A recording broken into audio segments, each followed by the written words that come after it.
Hello everyone, this is Shishir Banik from NS English. Today we will discuss about summary completion of IELTS reading test. চলেন কিভাবে solve করতে পারি। Summary কমপ্লিশনের ক্ষেত্রে সবচেয়ে বড় misconception হচ্ছে এটা পুরা প্যাসেজের সামারি, কখনোই না।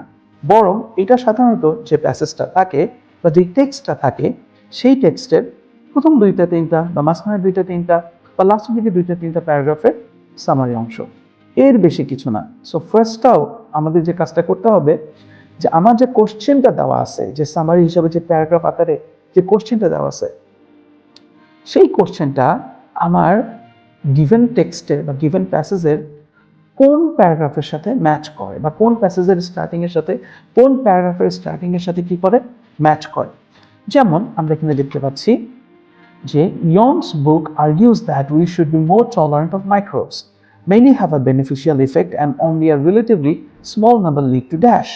এখানে যে Young's বুকের কথা বলছে, সেই Young's বুকের কথা এখানে আমরা যদি দেখি যে Young's book is many way a plea to microbial tolerance, তাহলে দেখেন tolerant of microbes and microbial tolerance, a প্লিয়ার সাথে কানেক্ট হচ্ছে argument বা argues, and Young's book এর সাথে কানেক্ট হচ্ছে Young's book, pointing out that while fewer than 100 species of bacteria bring disease, many thousand more play a vital role in maintaining our health.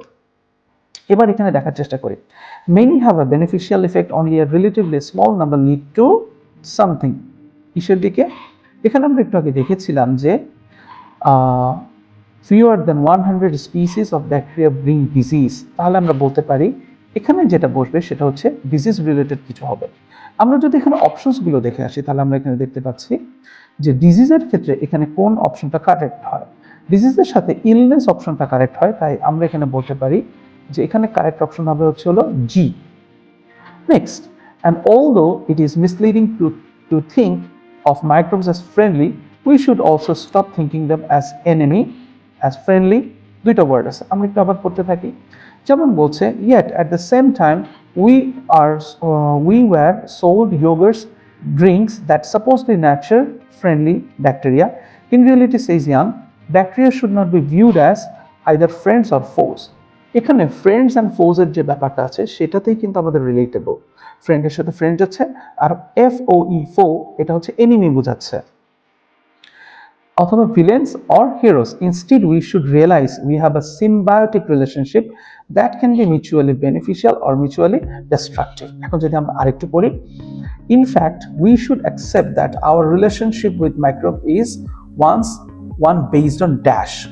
এখন কথা হচ্ছে হলো এখানে যে কথাটুকু আছে সেটাকে যদি আমরা একটু দেখি, we should realize that we have a symbiotic relationship that can be mutually beneficial or mutually destructive. তাহলে আমরা বলতে পারি এখানে যে কথাটা আছে যে symbiotic relationship, সেই জিনিসটা থেকে আমরা বলতে পারি যে সেটা রিলেটেড কোনো একটা আনসার আমার এখানে কারেক্ট আনসার হিসেবে হবে। কিন্তু আইএলস এর ক্ষেত্রে বা আপনাদের ভোকাবুলারি নলেজের ক্ষেত্রে একটা ধাক্কা হচ্ছে, সবাই কিন্তু সবসময় আমরা সব ধরনের ওয়ার্ড পারি না।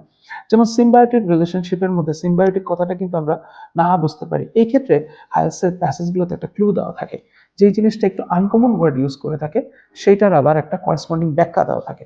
যেমন সিম্বায়োটিক রিলেশনশিপ রিলেটেড ব্যাখ্যাটা দেওয়া আছে, that can be mutually beneficial or mutually destructive. তার মানে কি, এটা কিসের ক্ষেত্রে হয়ে থাকে? সাধারণত কোনো একটা পার্টনারশিপ বা কোনো ধরনের বিজনেসের ক্ষেত্রে কি হয়, আপনার পার্টনার যদি ক্ষতিগ্রস্ত হয় আপনিও ক্ষতিগ্রস্ত হন, আপনি যদি প্রফিটেড হন আপনার পার্টনারও কি হয়, প্রফিটেড হয়ে থাকে। ঠিক তেমনি এখানে অপশন দেওয়া আছে পার্টনারশিপ, অ্যান্ড এখান থেকে আমরা বলতে পারি যে নাম্বার 2 এর আনসার হবে বি, মানে partnership. Next, new research shows that microbes have numerous benefits of humans. Amongst other things, they aid digestion, remove poisons, produce vitamins, and may even help reduce obesity. However, there is a growing problem. Our poor dash, our overuse of antibiotics, and our excessive focus on dash are upsetting the bacterial balance and may be contributing to the huge increase in allergies and immune system problems. Let's read again. এখানে যে জিনিসটা বলতেছিল যে antibiotics, over use of antibiotics and growing প্রবলেমের কথা বলতেছে, আমরা এই হাউভার ওয়ার্ড রিলেটেড কিছু যদি পাই, এই যে দেখেন এখানে পড়তে পড়তে they actually help us become who we are, says Young. But এখানে দেখেন যে বাট কথাটা আছে, বাটের কারণে আমরা কি কানেক্ট করতে পারি, however. We are facing a growing problem. দেখেন এখানেও কিন্তু আপনার হচ্ছে হলো গ্রোয়িং প্রবলেমের কথাটা বলা আছে। Our obsession with hygiene, our over use of antibiotics, আমরা কিন্তু আমাদের কিওয়ার্ড বা প্যারাফ্রেজগুলো কিন্তু পেয়ে যাচ্ছি। Low fiber diets are disrupting the bacterial balance, may be responsible for soaring rates of allergies, immune problems such as inflammatory bowel diseases, IBD. এখন দেখেন এখান থেকে আমরা কিভাবে আনসারটা বের করতে পারি। এই যেখানে বলছে না অবসেশন উইথ হাইজিন, এখানে কিন্তু দেখেন বলতেছে our excessive focus on something, excessive ফোকাসের সাথে অবসেশনটা কানেক্টেড বা প্যারাফ্রেজ হচ্ছে। সেখান থেকে আমরা বলতে পারি যে হাইজিন মানে কি, পরিষ্কার পরিচ্ছন্নতা, সেই রিলেটেড আমার ওয়ার্ড হচ্ছে ক্লিনলিনেস। তাহলে আমরা বলতে পারি যে আমাদের নাম্বার 4 এর আনসার হবে ই। আবার এখানে বলতেছে আওয়ার পুয়ার ড্যাশ, এখানে একটা কথা ছিল যে আপনার কি বলছে লো ফাইবার ডায়েটস, এখানে কি বলছে দেখেন যে our unhealthy low fibre diets আর disrupting the bacterial balance. Unhealthy low fibre ডায়েটসটা কি করতেছে, পুয়ার সামথিং মানে কি, পুয়ার পুষ্টি মানে অপুষ্টির ক্ষেত্রে কথাটা যাচ্ছে।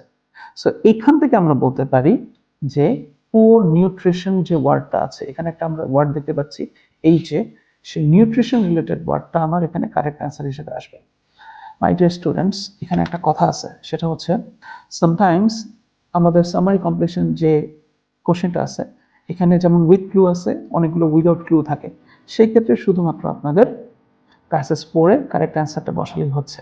বাট এই ক্ষেত্রে কিন্তু এই যে আমরা যেটা সলভ করলাম উইথ ক্লুজ, সেখানে কিন্তু একটা স্টেপ বেশি। কিরকম ভাবে, সেখানে আপনি প্যাসেজ থেকে ডিরেক্ট অ্যান্সারটা বসাতে পারতেছেন না। প্যাসেজে যাকে আপনি অ্যান্সার হিসেবে পাচ্ছেন সেই রিলেটেড কোন ওয়ার্ডটা সিনোনিম বা প্যারাফ্রেজ করে আমার এই গিভেন টেক্সট বক্সের সাথে ম্যাচ করবে, সেটা কিন্তু অনেক ইম্পর্টেন্ট। সো এইভাবে আমরা সহজেই সামারি কম্পিটিশনের মতো ইন্টারেস্টিং গেট কনফিউজিং টাইপের কোশ্চেনগুলো সলভ করতে পারি। অ্যান্ড আপনি কেন লেট করতেছেন, চলে আসেন এনএস ইংলিশ বাংলাদেশের ক্লাসরুমগুলোতে। আমরা আপনাদেরকে এরকম মজার মজার জিনিসগুলোকে সলভ করে দেখাবো এবং আপনাদেরকেও শেখাবো কিভাবে আপনি আপনার আইএলটিএস ক্লাসে বা আইএলটিএস টেস্টে বেস্ট পারফরমেন্স নিতে পারেন। So see you soon at NS English Bangladesh.